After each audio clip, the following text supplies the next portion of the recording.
Capably managed by Gilchrist County for us as a park. I'm Shortelle. I'm the Executive Director of Suwannee River Water Management District. And I want you to know that I am first a scientist. I earned my doctorate in limnology from the University of Notre Dame after studying biology and chemistry as an undergraduate. It was several years ago. I have dedicated my career to water resource restoration, the majority of which I have spent right here in North Florida. And I'm honored to have with me today from the district, Dr. Eric Barzal. Wave here. He is our new Director of Water Resources and one of my first hires since coming to Suwannee. We are hiring key staff. We have 2 more water resource professionals who are starting this month and 2 environmental scientist positions that Eric is recruiting for now. It's very exciting. Eric and I are fellow geeks, scientists, and his doctorate is in aquatic ecology, and with his nearly 20 years of water management district experience working on water resource diagnostics and restoration, I think he is uniquely qualified as our leader and champion for the Suwannee Springs.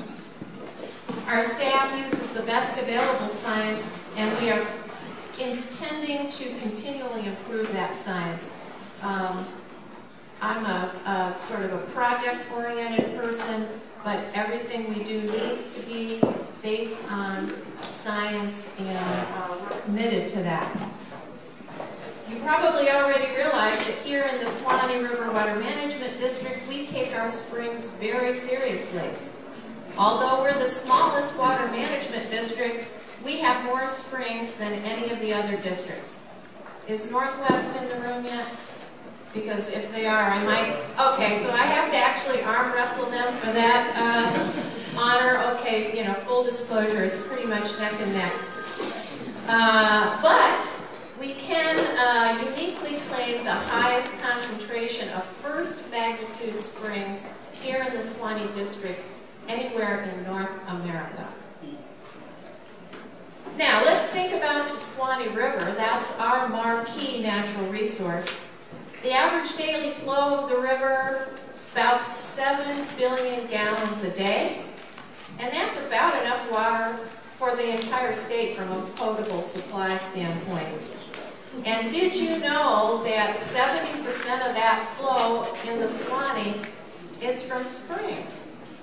That's right, the whole river is really one big spring run, and if you think about it, water is pouring out of the aquifer from the spring vents up and down the river. So it's probably no surprise that at the district, Heartland Springs are one of our 6 strategic initiatives. And our other initiatives are either directly or indirectly supporting springs also. For example, the setting of minimum flows and levels.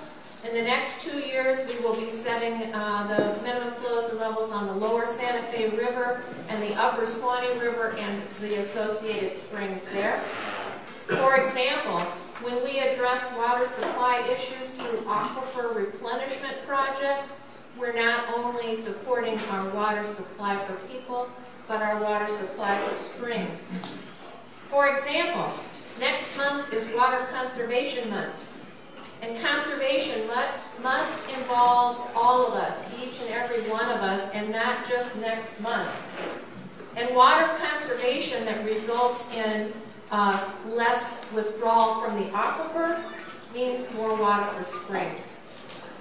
So, for example, in the Suwannee, we have an agricultural cost share program that is specifically designed to help our growers use irrigation water pumped from the aquifer more efficiently.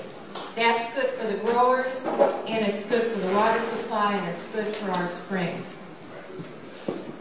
So what is it about springs? How do we value them?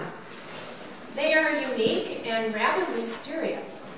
They're obviously beautiful, and they occupy special places in our memories and also in our current experiences that create a sense of urgency when we see them stressed.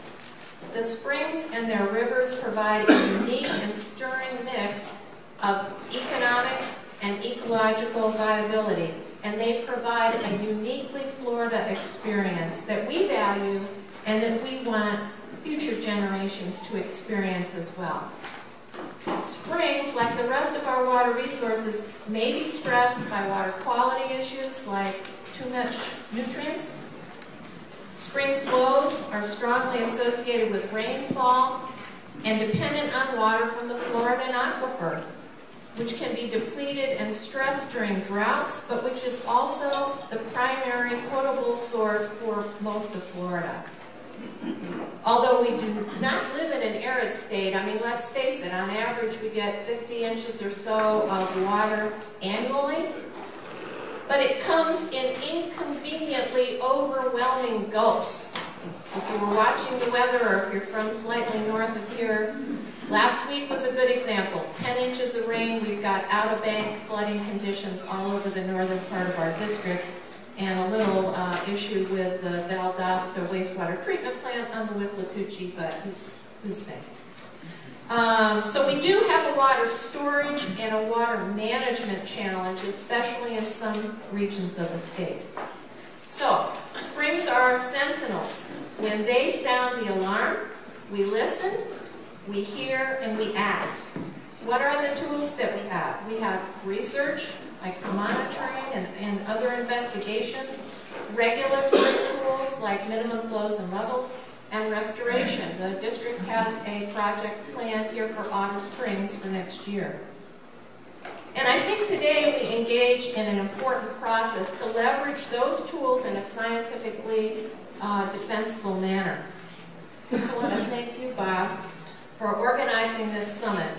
Your passion for the springs has drawn needed attention to these natural resource gems. And those of you who have worked with me before know that I have a genuine belief in collaborative, solution-based process. So, we have a whole bunch of divergent viewpoints potentially around the table and in the room today, so it might be a little bit messy, but let the collaboration begin. And I would like to remind everybody that if you aren't seated at the table, you might be on the menu. So get engaged and stay engaged.